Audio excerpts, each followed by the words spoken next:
Oh my God. That guy over there will give you a 10-minute when you have 10 minutes. Test. Okay, hello everyone. Welcome to the annual Phenolate speech at DEF CON. We got plenty of material to cover, so I might actually step over some stuff pretty quick. And if you got questions, the idea is I will hang out on the first pool, and you're gonna buy me beer, and I answer your questions. Okay, let's go. What we're gonna do. First, if you catched Richard Thiem's talk, lots of people are concerned about what's the matrix, are we in the matrix, how to hack the matrix. So we thought we're gonna look at it and tell you how to hack the matrix. Then we have some GSM stuff, you know. After that short fun excursus, we will actually cover GSM and GPRS basics. GSM is swapping over finally to the United States, so you finally got decent phones. And I thought it would be quite useful to actually give you an introduction on how the backbones work. So we will also discuss two things about the mobile phone networks, attacking mobile phones and attacking mobile phone backbones. And of course, this being a Phenolate speech, we have the usual Cisco ODay crap and shellcodes and stuff. Hacking the matrix. There is a product made by Enterasys. They used to be Cabletron. It's called the Matrix. So just because they gave it the wrong name, I started looking at it. This is basically a switch router. So you have a switch and you basically can say this and that port is now going to be a router. And, well, to sum it up, the vulnerabilities it got. If you do anything for management, you better have TCP IP working, right?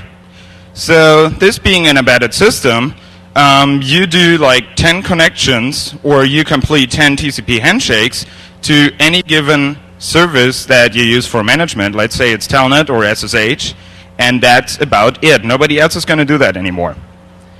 The same thing on the switch ports that are not assigned to a router. They use this very advanced technique for calculating initial sequence numbers for TCP that's known as the 64K rule. So Nmap will actually tell you it's a piece of crap and it's easy to hijack. So, well, when you unpack the box, it is a switch. So as soon as someone telnets there, you can hijack the connection easily. And also, of course, it does OSPF. For those of you who catched the talk 2 years ago, you know that OSPF is quite useful and you can do lots of things with it. The bad thing is vendors tend to read RFCs incompletely. So they actually read the part that told them how to build the packets for OSPF, but they didn't read the part that told them how to make OSPF work. So you just sit there and flood it with OSPF hello messages, which basically means here's a new router, here's the next new router, here's the next new router. And instead of validating that first and then tell everyone else, it will tell everyone else in the network right away. Which translates to all you need is one of those boxes in your OSPF network and it will actually kill the whole network for you.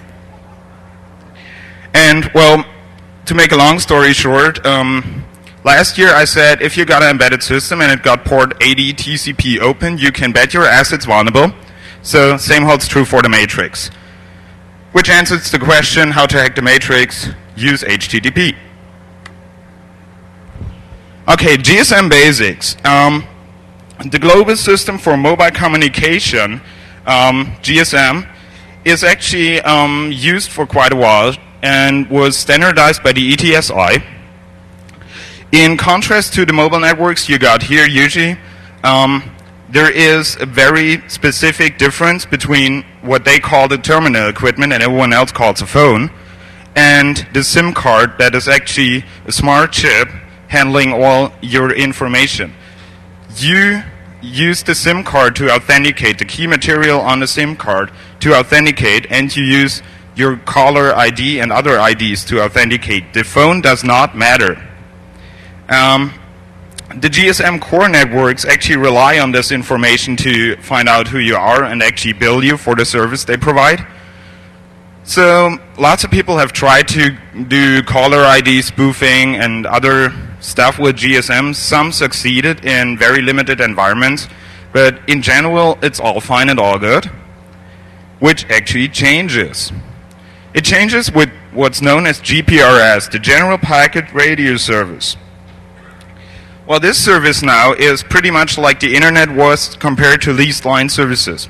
So you had, in the beginning of networking, you had leased line services and direct connections, and then someone came up with the internet thingy and all the packet forwarding crap, and all hell broke loose. Same here. So this is actually packet services for mobile phones, so you can surf web faster and do all kinds of stuff with it. And consequently, the whole backbone infrastructure is running on IPv4. Now, authentication is a bit different here. If you want to find out which network you're talking to, you use the APN, the access point name.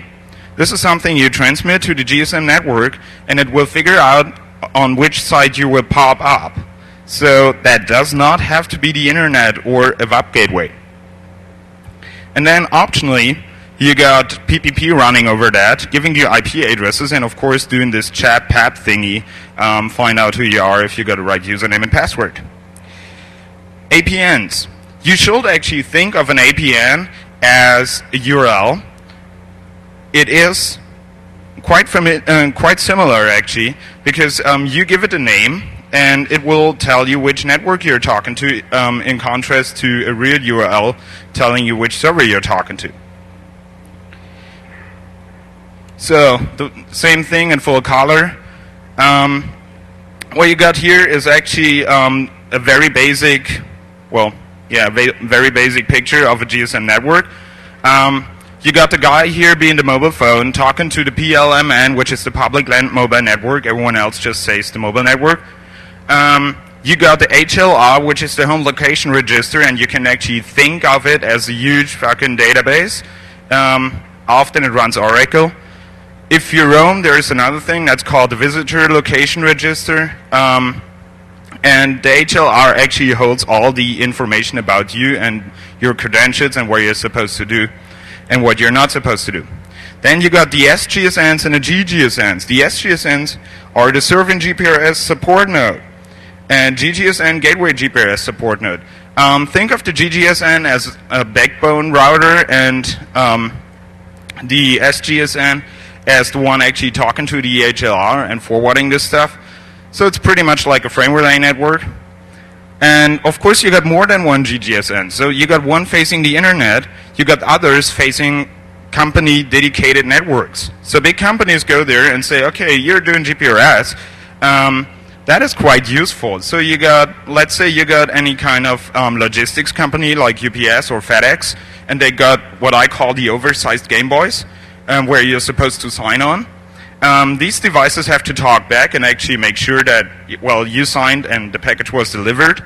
And, well, it's quite easy for them to actually order GPRS services, request an APN, and every time those devices have to talk to the network, they open the APN, say, this is where I want to talk to, and now they end up being in the UPS internal network instead of the internet.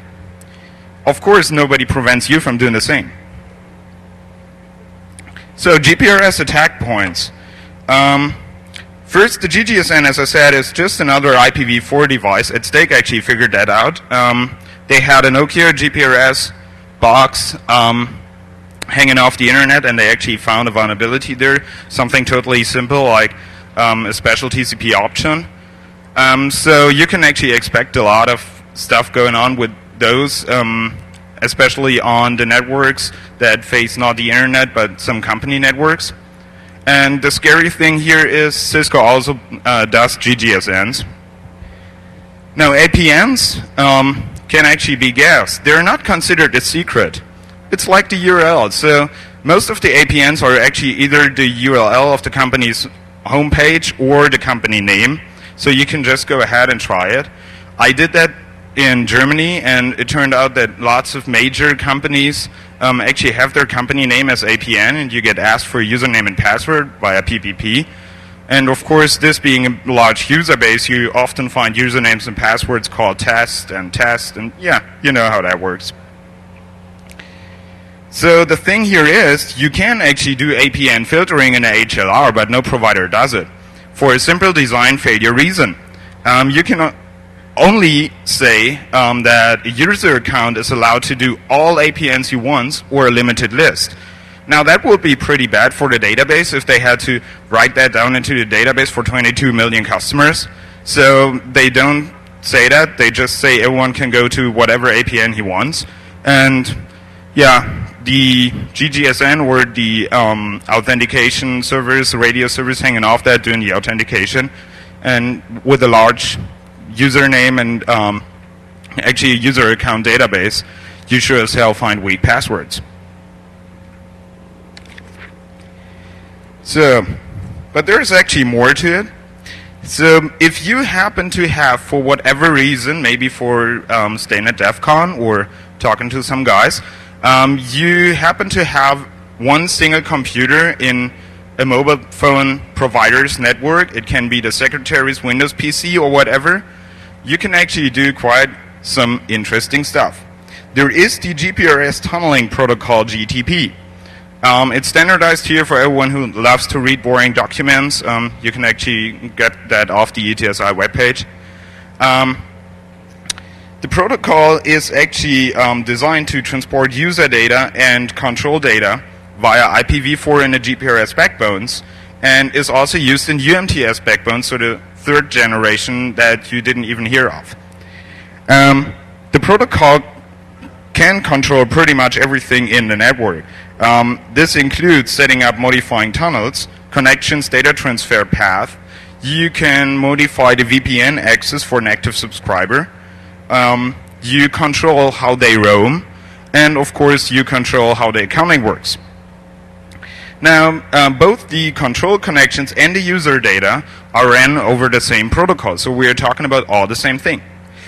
Now, the most funny thing is actually already on like the 5th page of the standard, because it says that every device, SGSN and GGSN, is supposed to support this protocol, including version 0.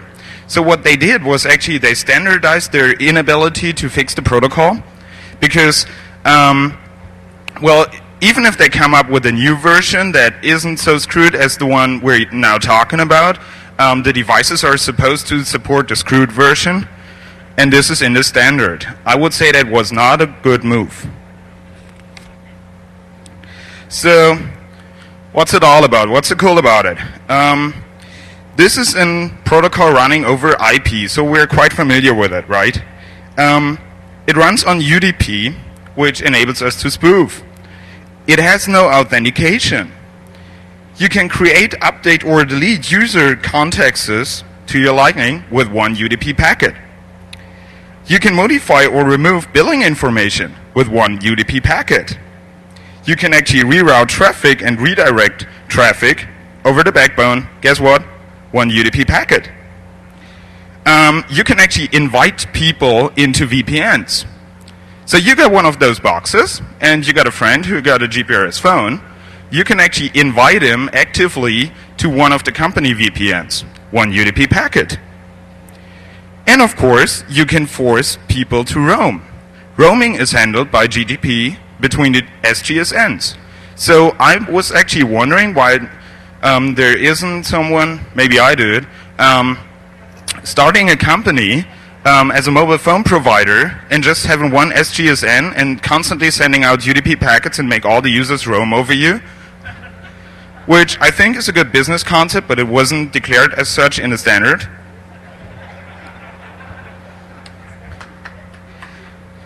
The fun thing is how they dealt with security is this.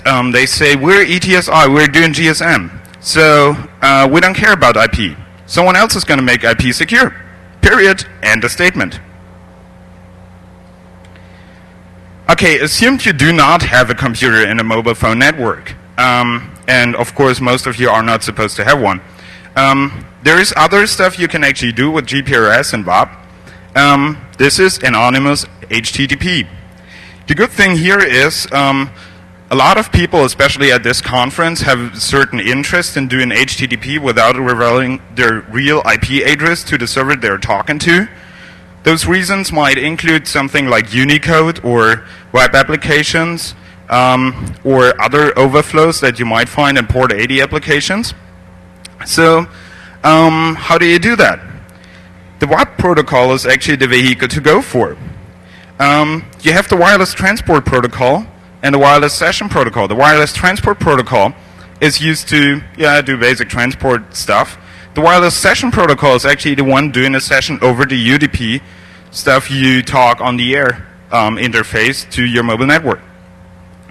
Now, this is used to actually talk to something that's called a WAP gateway. The WAP gateway is supposed to work as a proxy both in protocol terms and in HTTP terms. It will accept UDP on one side, which is your phone, and it will talk TCP to the other, and it will grab down the web pages you asked for, do something that they call compiling, which basically means take an HTTP, or in this case WML tags, make them non-tags, so compile them in one binary format, so it's smaller, and send it to your phone. So WSP in the default setting that your phones use is a connection over UDP, so it got actually numbers to track the connection and the session, which you compare for those of you who know DNS and the DNS IDs for packets, for requests. This is pretty much the same idea here. Now, an often overlooked fact is that actually the standard says there is a way to do connectionless WSP. Connectionless WSP means you're not setting up a connection. You just send the HTTP request to the WAP gateway. This has several advantages. First of all, you can tell the WAP gateway you're not really interested in the answer, which means it's not going to send one. The second thing is, this being UDP, of course we can easily spoof again, which now means we're actually giving the company, the mobile phone company, money by using GPRS, but we're actually not using our own source IP address, but someone else's. And this is quite okay. The WAP gateway does not filter that. Usually, I have not seen a WAP gateway or any other device in a mobile network that will actually detect spoofing, but they might exist. Correct me if I'm wrong. So you actually got anonymous HTTP request capabilities. And to make it nice and have a little drop of sugar on top of it, it's billed to someone else. You just find out which IP addresses are used, which of course you do with this ICMP sending utility called ping, and then you use their IP addresses. So not only is your HTTP based attack anonymous, but someone else is going to pay for it. So this is the summary how to do that in case you want to try that at home. The good thing is you don't actually need to have a phone. There are open WAP gateways in the internet. So you can actually look for UDP port 9200 and, well, then apply your responsible procedure in dealing with new ways of exploiting things. Yeah, I had a certain problem with an NDA here, so I just wanted to make sure that this is covered in the slides. Go make me drunk. Okay, from the backbone to the actual devices, this is the thing we're talking about, the Siemens S55. Now, there are lots of smart people actually dealing with PDA-sized phones and the new generation stuff that runs Symbian OS, and I'm not really smart enough to compete with them. So we had a different reason looking at that one. Simple for the reason was we had it. And those semi-smartphones, as I call them, are very widespread use. It's like the camera phones and MMS crap and Java applications. And so we picked actually one to play with it. It got Bluetooth. So what's bad about the Bluetooth implementation here is every time you start a connection, it will of course, ask you if you want to pair with this device. This is fine. Well, if you start the next connection, it will ask you again. So you open about 100 connections and it will have 100 message boxes on the screen. Bad thing is, this not being Windows, you don't see that those are multiple message boxes lying on top of each other. So you acknowledge one or dismiss one and it still looks the same. You have no idea what's going on. And well, the same problem actually holds true for the connection, the connection resources in the phone. So you do more connects to it. At some point in time, it's so busy waiting for the user to acknowledge or dismiss this pairing that it doesn't have any connections left. So if this guy had a headset or anything else actually working with the phone, this changed. It's no longer working. And all you need is something that's called a L2 ping. It's just a layer 2 kind of ping. So that's quite easy. The big inbox is something I really like to do in airport lounges. You got all the executives with their little nice phones, and well, everything they do is like they get the phone, they set a new background picture, and turn on every possible feature. So the thing is, the S55 accepts whatever files you send it and puts it in a directory saying incoming data. Now, it is quite easy and not really time-consuming to send 2,100 files. Unfortunately, it is quite time-consuming to delete 2,100 files on your phone, because they actually got a function that's called delete all, but this function seems to use a counter for what all actually means, that is byte-sized. So you can actually delete 255 files at the same time, but this is not going to win the race against the one sending the files. And it is, by the way, quite annoying when they're on the phone because it keeps beeping. Okay, so the next big thing that the vendors of the phones actually advertise is the whole Java stuff. Well, if you remember last year, I hate Java. But Java is actually supposed to be a secure programming language. And this is done by having exceptional circumstances in your program code manifest themselves as exceptions. One of those exceptions is a null pointer. Well, a null pointer exception shouldn't kill a Java virtual machine. Actually, here it does. So everything that could possibly trigger a null pointer exception, which often is just leaving out data, will result in what we call the white screen of death. Because as you see on the picture, this is how it looks like. All you have to do is trigger a null pointer exception, and we're going to show you how. There is a thing called the JOT files. JOT files are actually text files. They're comparable to like INI files on Windows. They're lying around on WAP servers. So you serve WAP, and it says download Java application, or it says click here. And you actually pull down a JOT file, and it figures out what the name of the Java application is, what size, where it comes from, what classes it needs, and stuff. And of course, the name of the Java application is quite interesting because it wants to ask you if you want to install it or not. And that's stored in the midlet name. Well, if the midlet name is missing, you get what you see here, a white screen of death. So you can actually build WAP pages with evil Z-mince links, which is quite funny.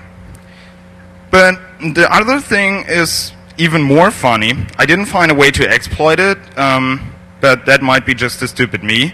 You have an overlong midlet name. So in case the user actually is stupid enough to acknowledge the installation of the Java application what happens is it will create a directory to put the Java application in. So it passes the Java application name as a directory name to the core operating system. Now, there seems to be a limit, which means that if you have a normal name, that works well. If you have an overlong name, it will actually overwrite the name of the file and some structures that are supposed to run the file system. So you cannot delete this. You actually have to flash the phone and remove all the data by like reformatting the whole phone, which is the reason this little fucker here doesn't know any other ringtones than the default one anymore.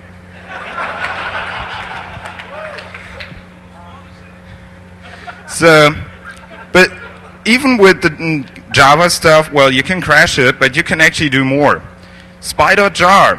The idea actually is here that you can have some limited information pulled off the phone by Java applications. Most phones will actually complain if a Java application tries to make a connection outgoing and like send data. Well, the Siemens doesn't.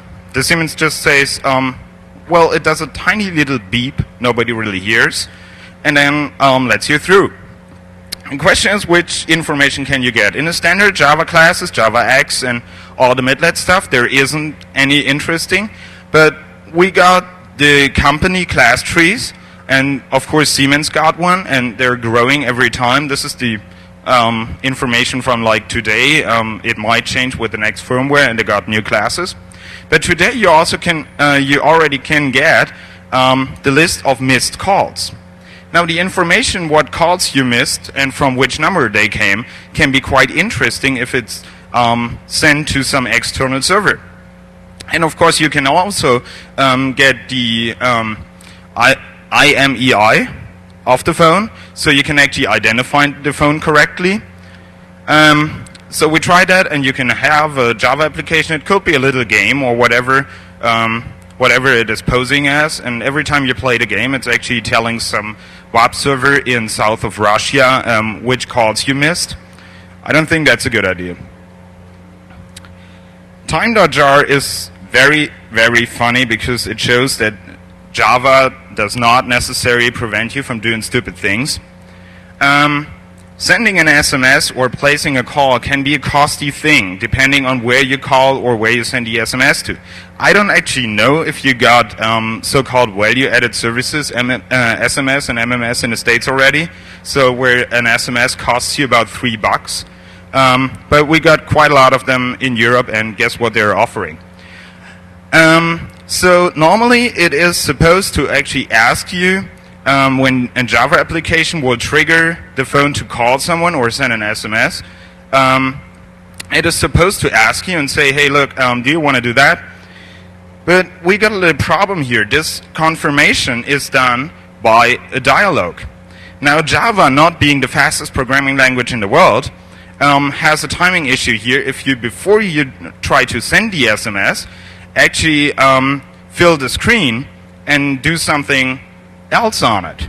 So to make that visual, this is what it is supposed to do. For those who cannot read it, it says allow sending SMS to whatever number, and well, you're supposed to press yes or no.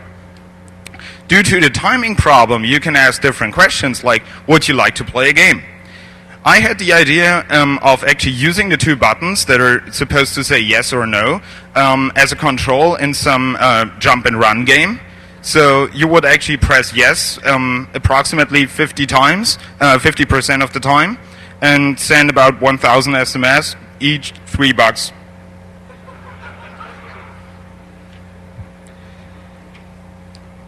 The next thing we got here is something that is actually related to the whole MMS picture phone thingy. Well, of course, to send pictures and do MMSs, you need to have image formats. So the image format of choice here is GIF and JPEG. Now the GIF file format, as you all know, supports multiple frames for animated GIFs. For that to be flexible, you got something in the file format that is called the virtual screen, which describes which area on the screen is actually covered by the sum of all frames in the GIF file. Now what you can do here is send a GIF file that actually has in one of the frames offsetting in this virtual screen. This is supported by the standard. The good thing about that is, well, the virtual screen itself is not really supported by Siemens. So you're actually writing the GIF data into some memory that is not displayed, but holds something different. So if you actually open such a GIF file or you get an MMS with it, your phone will crash. It will crash and it will just go off. It is very interesting, but you can make this permanent by placing this picture as a background image on the phone, which is pretty much the last thing you did with the phone. Okay, enough of that crap. I'm actually going to do some of the Cisco stuff.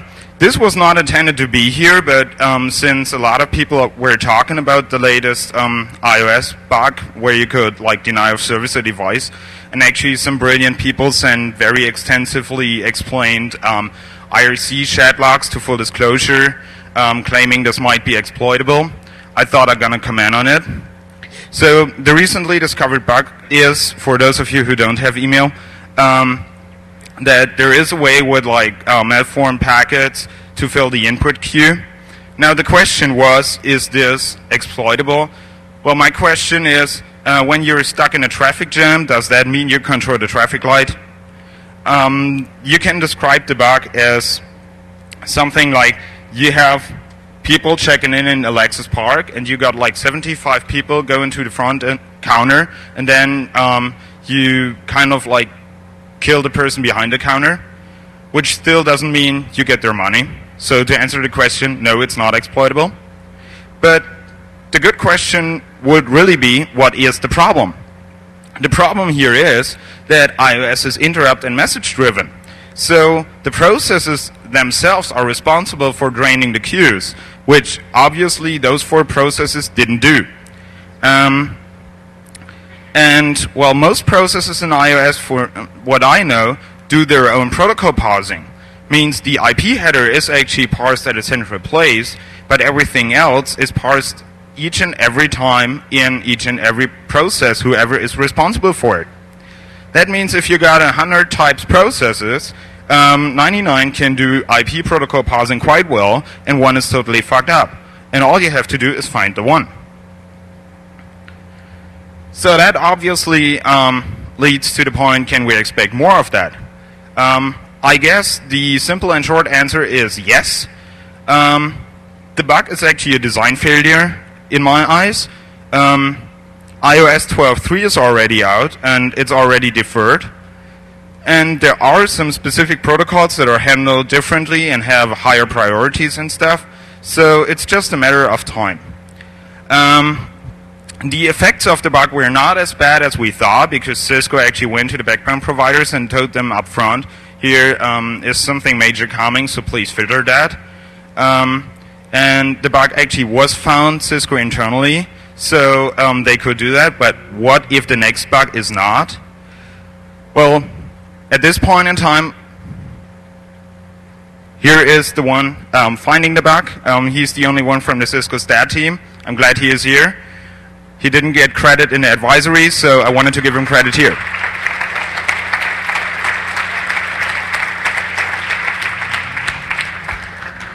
Okay, back to bugs that we found.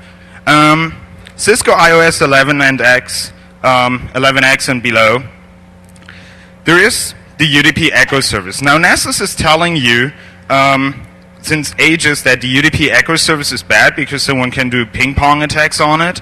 On Cisco, the UDP Echo service is actually worse because they got a bug here that is, on first time, very small.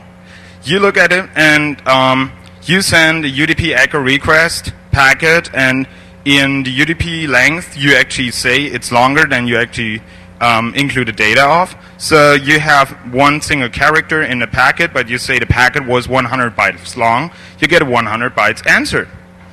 Now, we tried to look at how much data we actually can get back, and it ended up being something about 19K with one packet.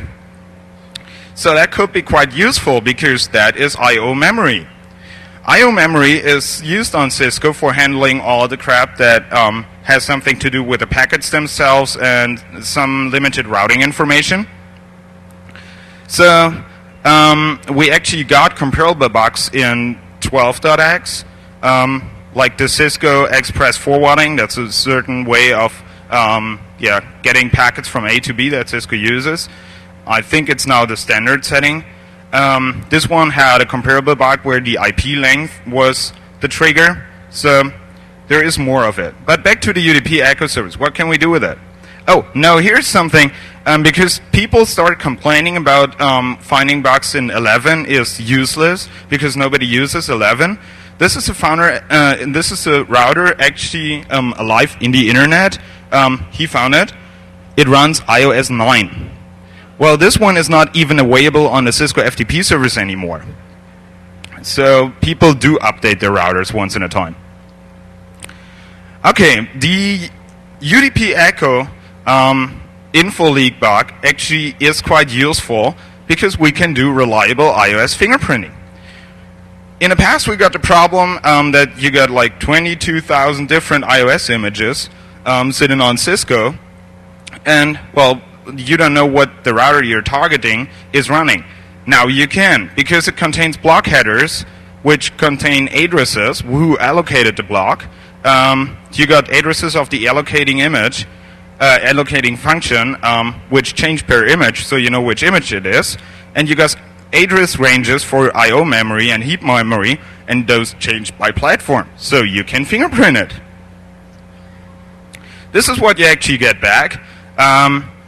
You see, you have the allocation stuff and the pointers we talked about last year. They're all platform specific, but you also got the ring buffer information and the actual packets in the device. So question is, can we? And yes, we can. There is, of course, the possibility of draining the router of memory leakage and actually get 19K per packet back and parse that correctly. So we came up with Phenolit IO Sniff, which is remote iOS sniffing. You don't need any account, you just need UDP Echo. What it does is actually pulling down the information, parsing the memory block, identify them, identify the packet offset, do the packet decoding, and present you with a nice TCP dump-like output.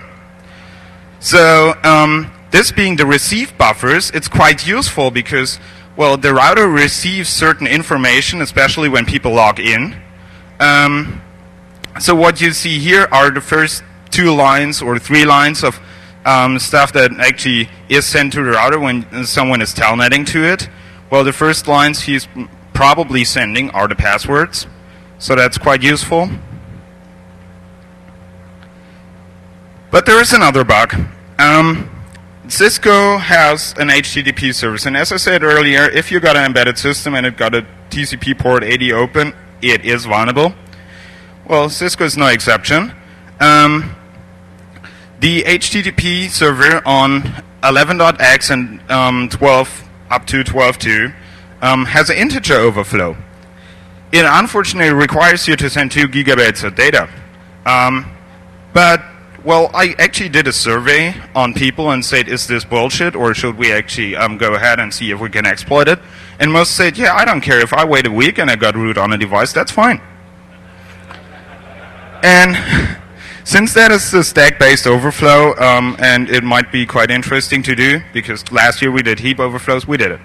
So, exploitation issues in the past, for those who missed last year, we need server image-dependent information like previous pointers, size value and I/O memory, stack location, location of the own code, which probably means you should already have a console connection to the router you're trying to hack. And this isn't really practical. So things change. What we got now is the UDP Echo memory leak. We see Etica provided data, which is the UDP stuff you sent there in the first place. We have live iOS memory addresses, the leaked memory block headers, if you remember. And we have the ability to fill multiple memory locations because it's a ring buffer. So we just send it multiple times. And we got the HTTP overflow, which is a direct frame pointer overwrite and return address overwrite, so it's straightforward to exploit. So what we can do is we actually send full binary shellcode there via the UDP Echo bug. On the response, we see where it ended up, and we can calculate the exact address it is. We also have no limitations on byte because UDP Echo doesn't care what it got in a payload. We need actually to select a good address from those in the ring buffers, because if the router is not sitting in a Phenolit Labs, it has probably something else to do, namely forwarding packets. So it's using the ring buffers actually to do the job, and we need to find a way to actually have a stable address where the shellcode survived and is not overwritten by other IP packets. But, well, if we figure that out, we own the box. So, combined, we actually send the maximum URL length allowed by iOS. Then we send 2 gigabytes of additional URL elements, which has a nice side effect because it keeps counting and counting the number of bytes received and compares it to the size of the buffer. Now, after you send 2 gigabytes of data, this being assigned integer, the number of bytes received variable will be negative. And this is smaller than the size of the buffer, so they can still copy it, which means they're overflowing the buffer. Then after sending all the crap over there, we perform a UDP memory leak several times, so we get all the code addresses, make an intelligent decision on which address to use, well, and complete the overflow. For those of you who prefer like all in color, here it is. HTTP connect, legal size, URL, send lots of A's, do the UDP echo, get the info back, repeat until happy, send the overflow, own the box. End of slide.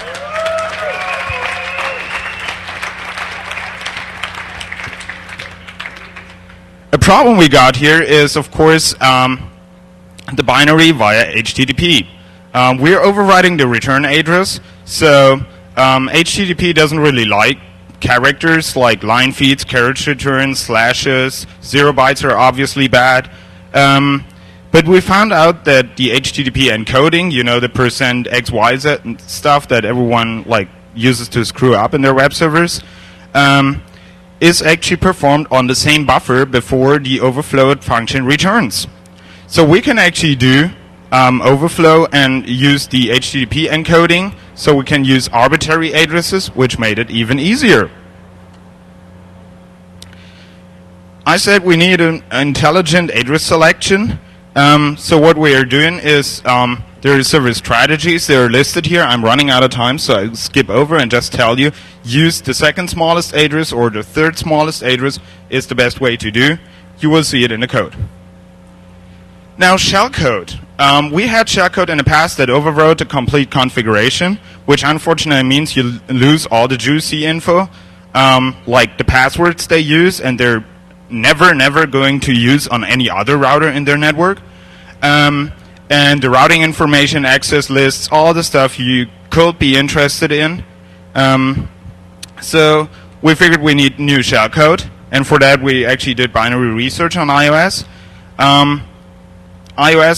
Cisco actually supports serial debugging via GDP, but it sucks. But they also got some debugging capability in the ROM monitor, which is comparable to what you have in your PC as a BIOS. And so you can set breakpoints and do disassembly. The cool thing here is code identification of the critical part of the huge chunk of code you got is quite simple, because the string that is shown in a function is actually stored right next to the function in the text segment, and that's before the function. So all you do is turn on every possible debugging you can get and do whatever you wanted to find out, and then look for the strings, find them in the code, disassemble the function after that, and you got the function using those strings. So equipped with this knowledge, we actually figured out we need new shellcode, call it next generation code, whatever. What we do is runtime iOS patching. We actually teach the Cisco device to forget about certain functions it performed before, namely password validation. So with the new shellcode, you turn it to the device and it stops doing the annoying user authentication, give me the password stuff. It just drops you on a user shell. And of course, the same is possible for the enable password. So it will actually ask you for the enable password when you say enable, but it will not validate the results.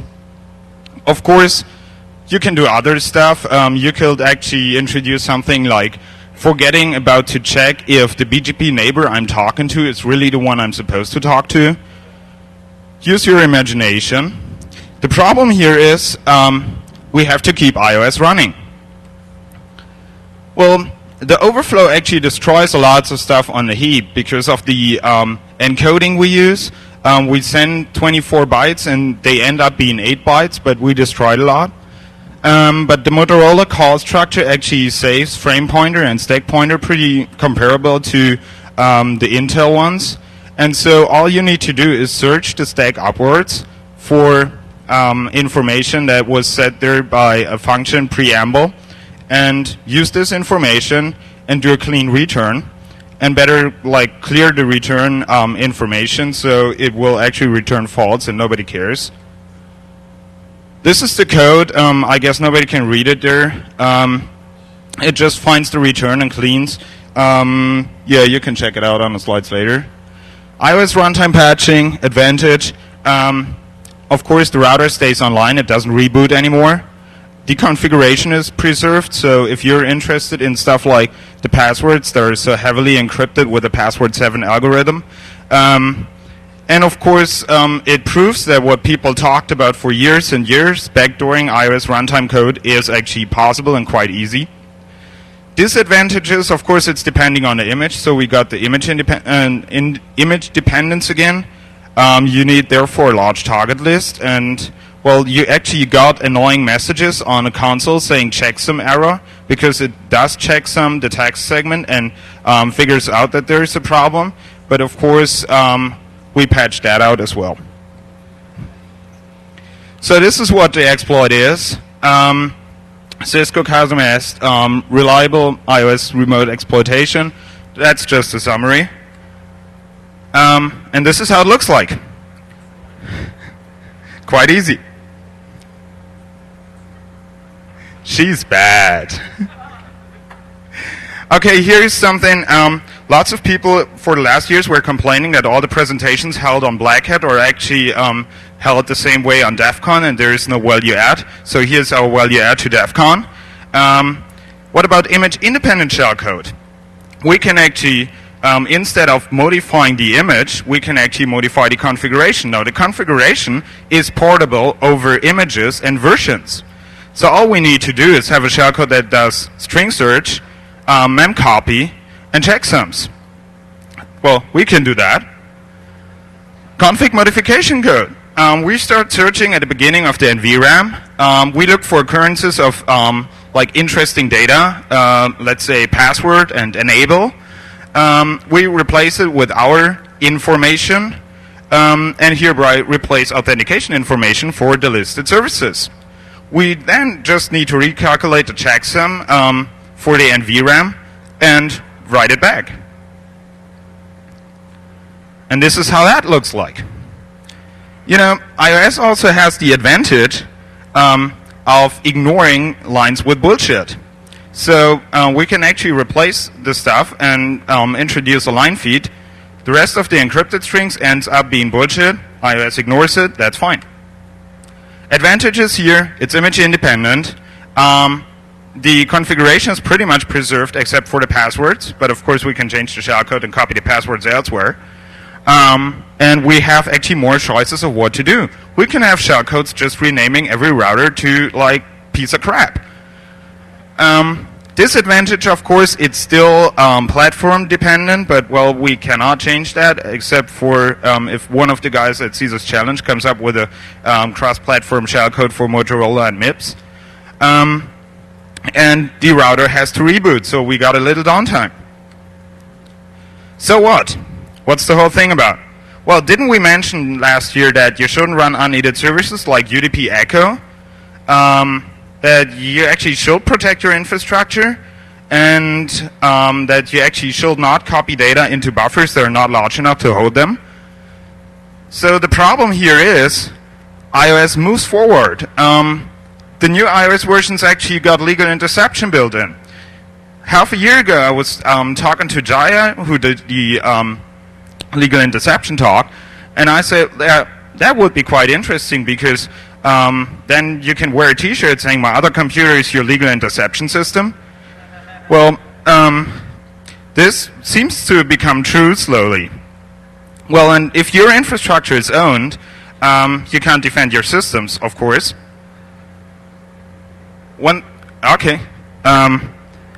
And one thing I wanted to mention is that there are more people than we researching iOS exploitation. As a birthday gift, I got Body of Secrets, James Bamford. It actually has a whole page on the fact that the NSA is actively trying to find hacks for iOS so they can take over Cisco routers. I just wanted to mention that here. So you actually got some very excellent experience on DEF CON. We just have to identify the people. So the defense part. Of course, mobile phones, that's easy. Turn the crap off. Do not do Bluetooth or have no infrared enabled when you're sitting in the airport. Do not run any Java code just because it says it's going to show you titties. When you receive files, delete them right away. Think of your mobile phone as a crappy version of Outlook. And, well, if you got a chance, keep your phone firmware up to date. Some vendors actually allow you to do that. For others, you have to arrest the people at the shop. And if anyone is with a company doing that, don't do GPRS VPNs. Defense Cisco. Well, in summary, do not trust devices just because they're in a black box. It doesn't mean they're more secure. It mostly means they're less secure. Keep your iOS up to date. If possible, actually block every direct communication to your routers. There is no legitimate use to someone else in the internet talk directly to your router. So if you had done that in the first place, even the queue filling bug wouldn't even affect you. And of course, to do that, you should prefer out-of-band management. So the one talking to your router is actually coming in on a different interface. And, well, you should include your router in the IDS watch list. Well, I was racing through it, and I guess I made it on time. Thanks a lot for being here. And, well, I will be at the pool for questions. I know that most people don't see the lower part of the screen, but this is something they just got in Germany out with the advertisements, and I thought we're going to change that a bit. And thanks very much.